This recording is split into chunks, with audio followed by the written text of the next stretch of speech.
Praise the lord.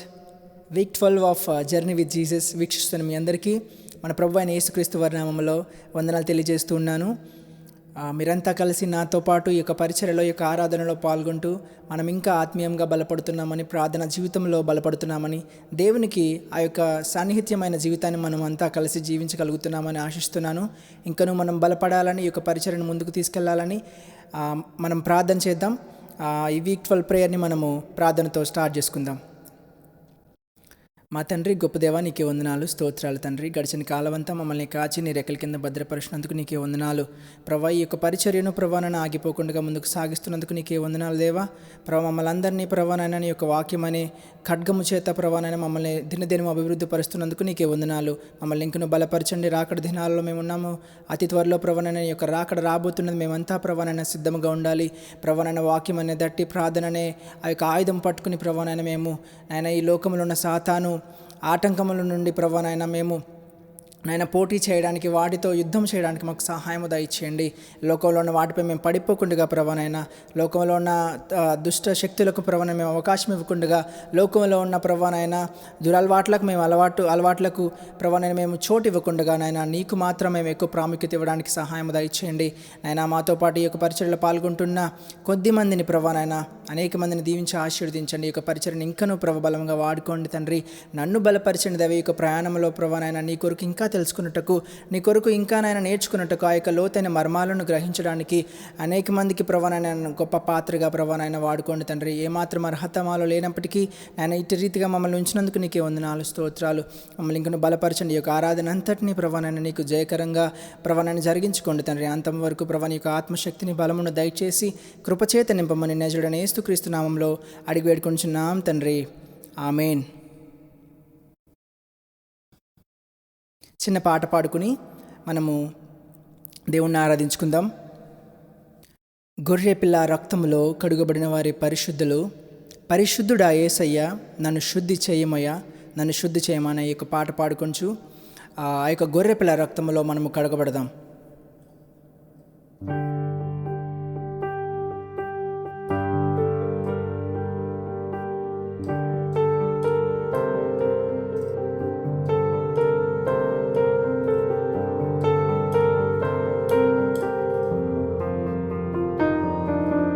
గొర్రె పిల్ల రక్తములో కడుగబడిన వారే పరిశుద్ధులు. గొర్రె పిల్ల రక్తములో కడుగబడిన వారే పరిశుద్ధులు. పరిశుద్ధుడా యేసయ్యా నన్ను శుద్ధి చేయుమయా. పరిశుద్ధుడా యేసయ్యా నన్ను శుద్ధి చేయుమయా, నన్ను శుద్ధి చేయుమయా. గొర్రె పిల్ల రక్తములో కడుగబడిన వారి పరిశుద్ధులు. గొర్రె పిల్ల రక్తములో కడుగబడిన వారి పరిశుద్ధులు. ఆకాశము ఈ భూమియు గతించిన గతించవు నీ మాటలు.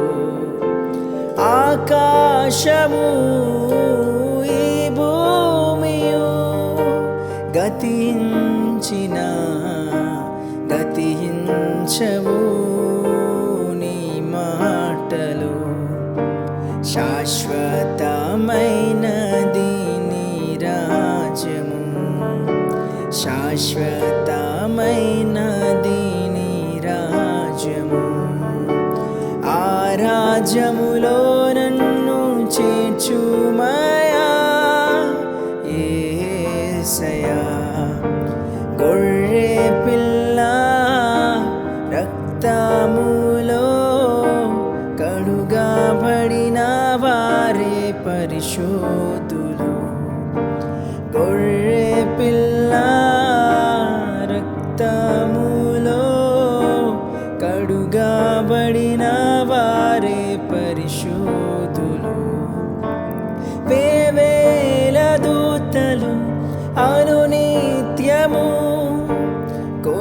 కొనియాడుచున్న ఆ పరలోకము నీ సింహాసనం.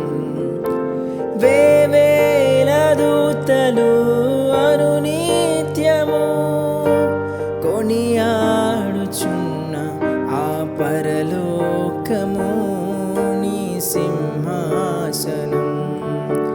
పరిశుద్ధులతో నిండిన నీ రాజ్యము, పరిశుద్ధులతో నిండిన నీ రాజ్యము. ఆ రాజ్యములో నన్ను చేర్చుమయా యేసయ్యా. గొర్రె పిల్ల రక్తములో కడుగబడిన వారే పరిశుద్ధులు.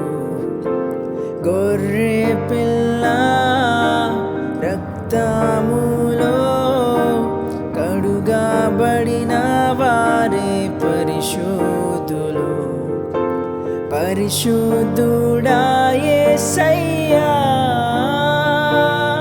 నన్ను శుద్ధి చేయుమయా. పరిశుద్ధుడా యేసయ్యా, నన్ను శుద్ధి చేయుమయా, నన్ను శుద్ధి చేయుమయా. గొర్రె పిల్ల రక్తములో కడుగబడిన వారే పరిశుద్ధులు.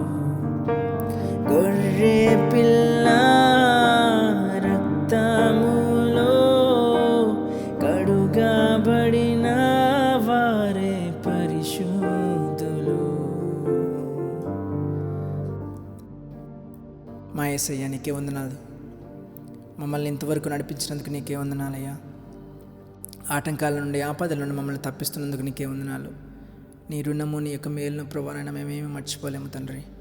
నాయన అల్పులము అయోగ్యులము ఏమాత్రము మాలో అర్హత లేదయ్యా. అయినప్పటికీ నీ యొక్క ఉచితమైన కృప ద్వారా మమ్మల్ని కాపాడుతున్నావు తండ్రి. నీకే వందనాలయ్యా. అయ్యా, నీ యొక్క గొర్రెపిల్ల రక్తంలో ప్రభువా నాయన మేము కడగబడితేనే పరిశుద్ధులముగా తీర్చబడతామయ్యా. నాయన ఒకవేళ మా పాపములు మేము ఒప్పుకొనక అయ్యా ఈ లోకంలో పడి మేము తిరుగుతూ ప్రభువా నీ యొక్క రక్తంలో కడగబడకపోతే నాయన మేము ఇంకా పరిశుద్ధులము కాదు, నీ రాజ్యాన్ని చేరుకోలేము తండ్రి. ఇంకా మాలో ఎవరైనా సరే ప్రభువా నన్ను విడిచిపెట్టలేని పాపం ఉంటే మాలో నైనా ఎవరునైనా సరే విడిచిపెట్టలేని ఆ యొక్క దురలవాట్లు నైనా చెడుతనములు ప్రభువా నైనా దుష్ట ఆలోచనలన్నింటినీ ప్రభువా నైనా ఈ క్షణమే మాలోంచి తీసివేయండి తండ్రి. నైనా ప్రతిదినము ప్రతిరోజు ప్రభువా నైనా మమ్మల్ని మేము కడుక్కోవడానికి సహాయం దయచేయండి. మా జీవితాలను ప్రభువా నైనా మేము తుడుచుకోవడానికి నైనా కడుగుకోవడానికి సహాయం దయచేయండి. మా పాపాలను ప్రభువా నైనా విడిచిపెట్టడానికి సహాయం దయచేయండి. ప్రభువా నైనా అనుక్షణము అనునిత్యము నీ యొక్క వాక్యముతో నీ యొక్క ప్రార్థనా శక్తితో మమ్మల్ని తాకండి తండ్రి. నీ యొక్క ఆత్మశక్తితో మమ్మల్ని తాకండి యేసయ్యా. నాయనా మేము విడిపబడిన గుంపులో ఉండకుండా ప్రభువా నైనా నీతో పాటు వెళ్ళే గుంపులో మేము ఉండడానికి మాకు సహాయం దయచేయండి తండ్రి. నీకే వందనాలు అయ్యా. అయ్యా నాయన మేము వాక్యంలోనికి వెళ్ళబోతుండగా మాతో ఉండండి. నీ ఆత్మశక్తిని మాతో ఉంచండి తండ్రి. ఎక్కడ ఏదైనా ఆటంకం రాకుండా ప్రభువా నైనా నేను పలికే ప్రతి మాటలో ప్రభువా నైనా నేను స్తుతించడానికి నీ గురించి నీ యొక్క గొప్ప త్యాగము గురించి వర్ణించే బిడ్డగా నన్ను చేయండి తండ్రి. అనేక మందికి ఆశ్చర్యకరంగా ప్రభువా నీ యొక్క పరిచయం ఇంకను బలంగా వాడుకోండి తండ్రి. వాక్యంలోనికి వెళ్ళిపోతుండగా నాయన నా నోటిలో మాటలో బూరెలో శబ్దంలో మీరు ఉండండి ప్రభు. అన్నింటిలో మీరే తోడండి, సహాయం దయచేసి అంతం వరకు నడిపించమని నేచుడని యేసుక్రీస్తు నామములో అడిగి వేడుకుంటున్నాం తండ్రి. ఆమేన్. అందరికీ వందనాలు. కొద్దిసేపు వాక్యాన్ని ధ్యానించుకుందాం. ఈరోజు మనము ధర్మశాస్త్రము వలన కలగలేని ఆ యొక్క రక్షణ కేవలం మన ప్రభువైన యేసుక్రీస్తు వలన మాత్రమే మనకు కలిగినది కదా. ఒక ధర్మశాస్త్రం కలుగజేయలేనిది మన ప్రభువైన యేసుక్రీస్తు వలన మాత్రమే ఎలా కలిగిందో మనం ఈరోజు ధ్యానం చేసుకుందాం కొద్దిసేపు. అయితే ఆదికాండం నుంచి మోషే వరకు ఆ మధ్య జరిగిన ఆ యొక్క సంభాషణ అనేది మొత్తం ఒక చిన్న ఒక సారాంశంలాగా నేను మీకు చెప్పాలని ఆశపడుతున్నాను. అయితే ఆదికాండము మొదటి ప్రారంభం నుండి దేవుడు హవ్వను ఆదామును దేవుడు తన స్వరూపంలో నిర్మించుకుని ఆ యొక్క సృష్టి అంతటి మీద వారిని అధికారులుగా వారిని ఉంచినప్పుడు వారు దేవుడు చెప్పిన మాట వినకుండా ఆ యొక్క తినకూడని పండు తిని ఆ యొక్క సాతాను ద్వారా ప్రేరేపించబడి ఆ యొక్క మోసపోయి దేవుడికి వ్యతిరేకమైన పనిని చేసి వారు ఆ మొదటి పాపాన్ని వారు చేసి ఉన్నారు కదా. మనకు తెలుసు అప్పటి నుండి ఆ యొక్క పాపం అనేది మనుషుల హృదయాల్లో మనుషుల తలంపుల్లో ఎలా చొచ్చుకుపోయింది చనిపోయి ఉందో అప్పటి నుండి పాపం అనేది భూమిపైకి ఎలా వచ్చిందో మనం చూస్తూ ఉన్నాం.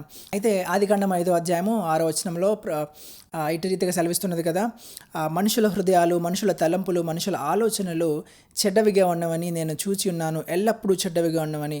అంటే అప్పటి నుంచి ఇప్పటి వరకు చెడ్డవిగా ఉన్నవని, మనుషుల హృదయాలన్నీ చెడిపోయి ఉన్నవని దేవుడు మనకి చెప్తూ ఉన్నాడనమాట. అయితే అటు రీతిగా మనుషుల హృదయాలన్నీ మనుషుల తలంపులన్నీ చెడ్డగా ఉన్నప్పుడు, అనేకమైన పాపముల గుండా మనుషులు వెళ్తూ ఉన్నప్పుడు, ఆ యొక్క జనరేషన్స్ పెరిగే కొద్దీ మనుషుల పాపాలు అనేది చాలా పెరిగిపోతూ వచ్చాయి. మనుషుల దోషములన్నీ ఎక్కువైపోతూ ఉన్నాయి. అయితే కొన్ని జనరేషన్స్ తర్వాత మనం ముందుకు వస్తే, మోషే కాలంలో అనగా ఇజ్రాయెల్ ప్రజలంతా ఆ యొక్క ఐగుప్తు దేశంలో బందీలుగా ఉన్నప్పుడు, వారి చేత పరిపాలించబడుతూ వారి బానిసత్వంలో వీరు ఉన్నప్పుడు, దేవుడు మోషేను వాడుకుని ఆ యొక్క ఇజ్రాయెల్ ప్రజలందరినీ ఆ యొక్క ఐగుప్తు రాజ్యం నుండి విడిపించి ఆ యొక్క కనాను దేశంకు అనగా వాగ్దానం చేయబడిన దేశానికి వారిని తీసుకెళ్తారని మాటిచ్చి, ఆ యొక్క తీసుకెళ్తున్న మార్గ మధ్యంలో మనుషుల హృదయములు వారిలో ఉన్న ఆ యొక్క ప్రజల్లో ఆ యొక్క పాపం పెరిగిపోతూ ఉన్నప్పుడు దేవుడు వారికి ధర్మశాస్త్రం అనేది మోషే ద్వారా ఇవ్వడం మనం చూస్తూ ఉంటాం. ఆ యొక్క ఆజ్ఞల ద్వారా వారిని సరిచేయాలని దేవుడు ధర్మశాస్త్రమును మోషే ద్వారా వారికి అందించడం మనం చూస్తూ ఉంటాం. అయితే ఈ యొక్క ధర్మశాస్త్రము వారికి ఎలా ఉపయోగపడింది, ఈ ధర్మశాస్త్రం వలన వారు ఏం చేయగలిగారో మనం ఈరోజు చూసుకుందాం. అయితే అక్కడున్న అప్పట్లో ప్రజలకు, ఆ ఇజ్రాయేల్ ప్రజలకు ధర్మశాస్త్రం అనేది ఒక ప్రతిబింబం వలె కనబడింది. అంటే ఒక అద్దము వలె. మనం వెళ్ళి ఒక అద్దం ముందు నుంచుంటే మన మొహానికి మురికి అంటుకుంటే ఆ యొక్క మురికితో పాటు మనకి ఆ అద్దంలో కనబడుతుంది కదా. అయితే ఈ ధర్మశాస్త్రం కూడా ఎలా వారికి ఉపయోగపడిందంటే, వీరు చేస్తున్న పాపములను ఆ యొక్క ధర్మశాస్త్రం చూపిస్తూ ఉన్నది. మీరు తప్పు చేస్తున్నారా, మీరు కరెక్ట్ చేస్తున్నారా అని ఆ యొక్క ధర్మశాస్త్రము ఆ ప్రజలకు చూపించడం ఆ కాలంలో జరిగింది. అయితే ఆ ధర్మశాస్త్రం అనేది మనుషులకు కాన్షియన్స్ని దయచేస్తుంది, కానీ ఆ యొక్క పాపం నుండి వారికి విముక్తిని మాత్రం ఇవ్వలేకపోతూ ఉన్నది. రోమీయులకు రాసిన పత్రిక 3వ అధ్యాయము 20వ వచనంలో ఇటు రీతిగా పౌలు రాస్తూ ఉన్నాడు కదా, ఏలయనగా ధర్మశాస్త్ర సంబంధమైన క్రియల మూలముగా ఏ మనుషుడునో ఆయన దృష్టికి నీతిమంతుడని తీర్చబడడు.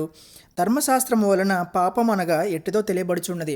ధర్మశాస్త్రం వలన పాపం ఎట్లాంటిదో మనుషులు తెలుసుకోగలుగుతున్నారు, అంతేగాని ఆ యొక్క ధర్మశాస్త్రం వలన నీతిమంతుడిగా ఎంచబడలేకపోతున్నారు. అయితే కానీ ప్రజల హృదయాల్లోనేమో, ప్రజల మనసుల్లోనేమో ఆ యొక్క పాపం అనేది చొచ్చుకుపోయింది. మనుషులు పాపం చేస్తూ ఇంకా పాపం అనేది ఎక్కువైపోతూ ఉన్నది కదా.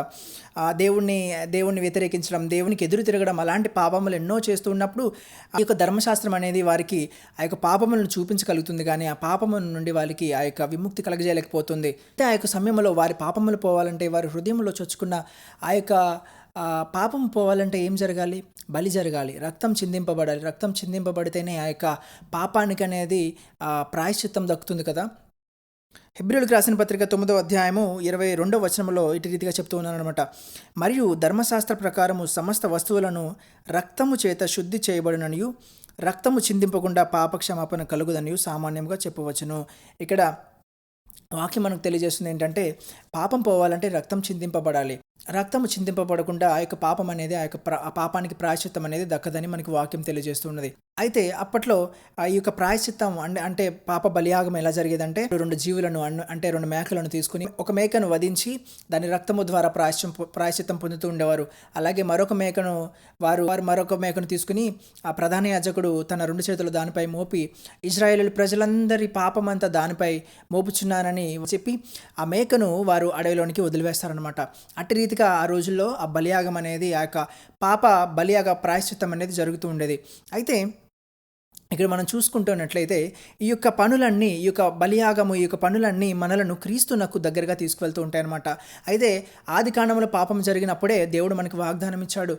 అవ్వాదము చేసిన పాపం తర్వాత అవ్వ యొక్క కుమారుని ద్వారా, అనగా మన ప్రభువైన అయిన యేసుక్రీస్తు ద్వారా ఈ లోకానికి అంతటికీ రక్షణ కలుగజేయబోతున్నానని దేవుడు మనకి ఆదిలోనే ఆ యొక్క వాగ్దానం మనకి ఇచ్చి ఉన్నాడు. అయితే ఇదంతా దేవుని ప్రణాళిక. మనుషులు పాపంలో పడిపోతారని దేవుడు ఎరిగి ఉన్నాడు కనుక దేవుని ఉద్దేశము ఎంతో అద్భుతమైనది.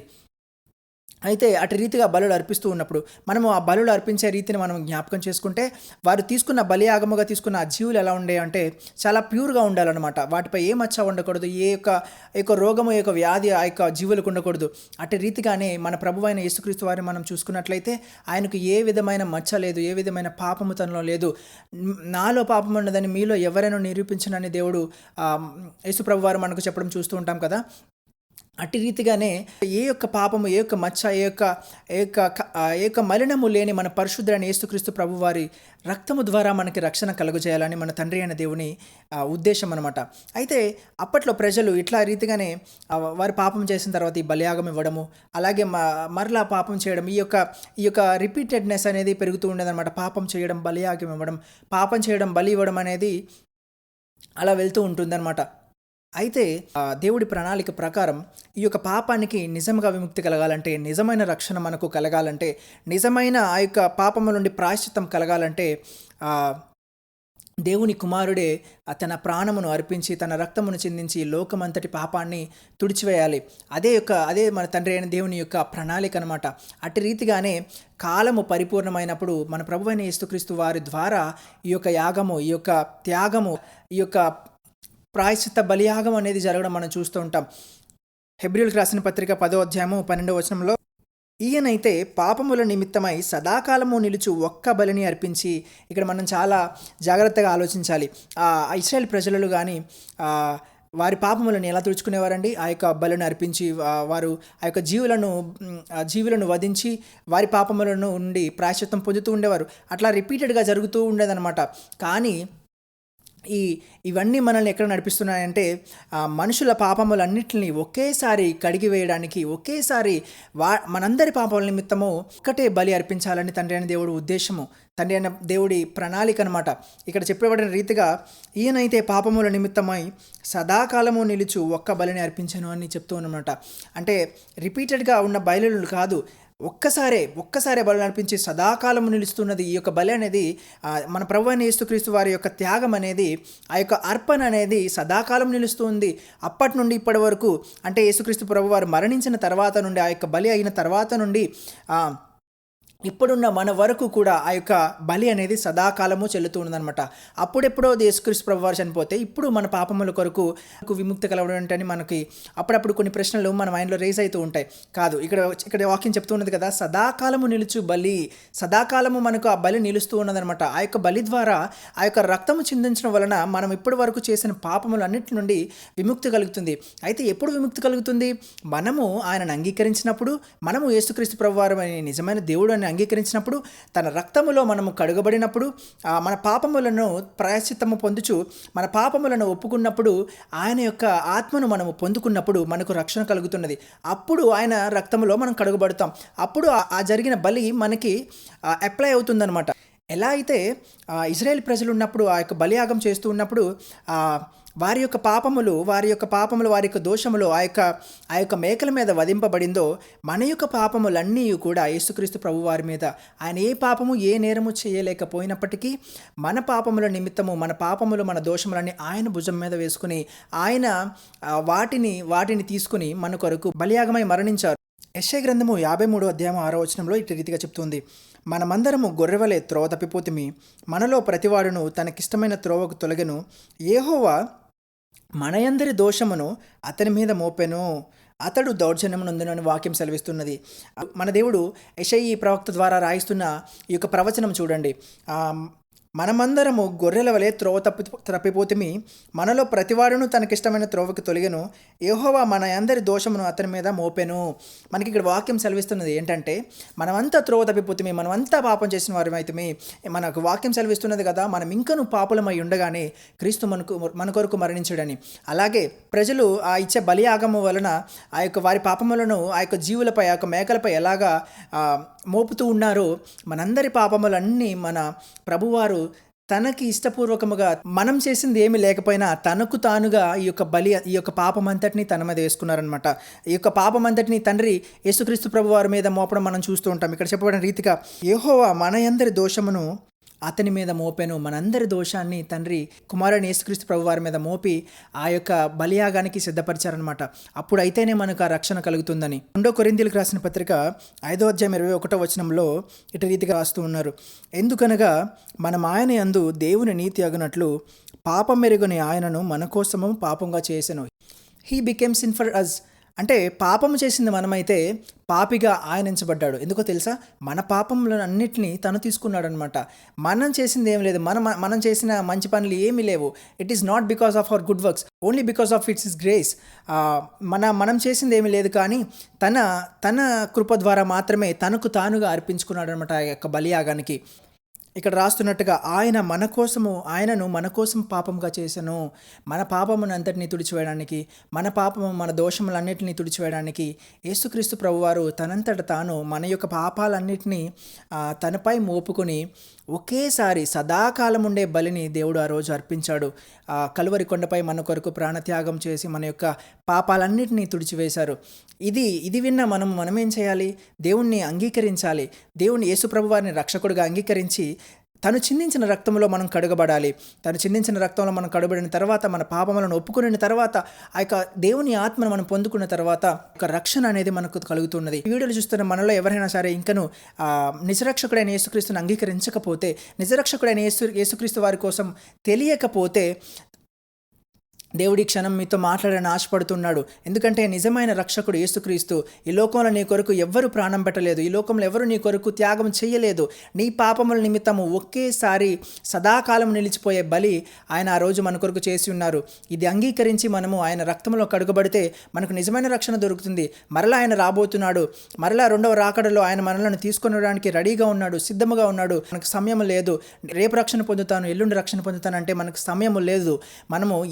మనము రక్షణ పొందాలి. ఈరోజే మన పాపముల నిమిత్తము, ప్రాయశ్చిత్తము నిమిత్తము మనం ఒప్పుకోవాలి. మన పాపములను ఒప్పుకొని ప్రభువారిని మనము అడిగినప్పుడు ఆయన మనల్ని క్షమిస్తాడు. ఆయన మనం చేసిన పాపములన్నింటినీ క్షమిస్తాడు. నువ్వు ఎంత పెద్ద పాపం చేసినా సరే మనల్ని దేవుడు క్షమించి మనకు ఆ యొక్క నిత్య జీవము, నిత్య రక్షణ అనే భాగ్యాన్ని మనకు కలిగిస్తాడు.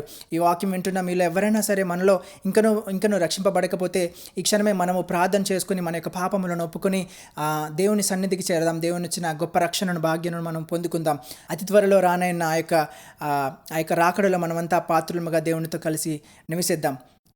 ప్రార్థన చేసుకుందాం. మా దేవా, నీకే వందనాలు, స్తోత్రాలు. ఇంతవరకు నైనా నీ యొక్క బలమైన వాక్యంతో మమ్మల్ని తాకినందుకు నీకే వందనాలు. నీ యొక్క అతి అద్భుతమైన రక్షణను, ప్రభానైనా అతి అమూల్యమైన రక్షణను మాకు ఇచ్చినందుకు నీకే వందనాలు యేసయ్యా. ఈ క్షణంలో ప్రభానైనా ఈ యొక్క పరిచర్య ద్వారా ఇంకెవరైనా సరే నిన్ను తెలియని బిడ్డలుంటే, రక్షణను ఇంకా పొందుకోలేని బిడ్డలుంటే వారందరినీ ఈ క్షణమే నువ్వు నీ జ్ఞాపకం చేసుకోండి. వారికి ఇప్పుడే రక్షణ భాగ్యమును కలిగించండి దేవా. ఈ యొక్క పరిచర్య ద్వారా అనేక మందికి ఆ యొక్క రక్షణ అనేది వెళ్ళడానికి సహాయం దయచేయండి. దినములు చెడ్డగా ఉన్నవి మేమంతా త్వరపడి సిద్ధపడి నీ కొరకు మేము సిద్ధముగా ఉండాలి. రాకడ త్వరలో రాబోతున్నది నీ యొక్క రాజ్యం రాబోతున్నది.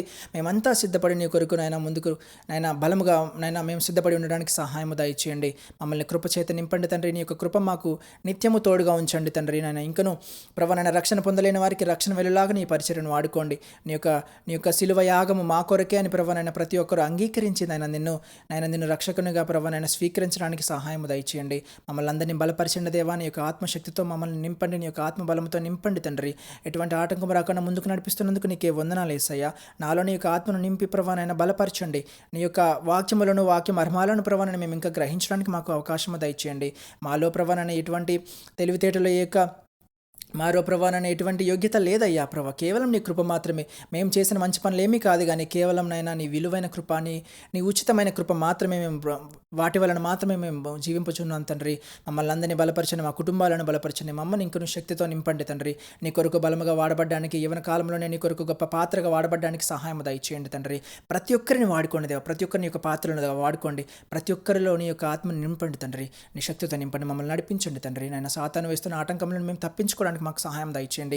ఈ కాలంలో అనేక మంది అనేక మంది యవనస్తులు తప్పిపోతున్నారు దేవా. అనేకమైన యవనస్తులు చెడ్డు కార్యాల వైపు మరలిపోతున్నారు తండ్రి. వారిని అందరినీ జ్ఞాపకం చేసుకోండి. వారిని అందరినీ సరైన త్రోవలో నడిపించడానికి మమ్మల్ని వాడుకోండి దేవానికి వందనాలు, స్తోత్రాలు. మమ్మల్ని ఇంకను బలపరచండి, నీ శక్తితో నింపండి.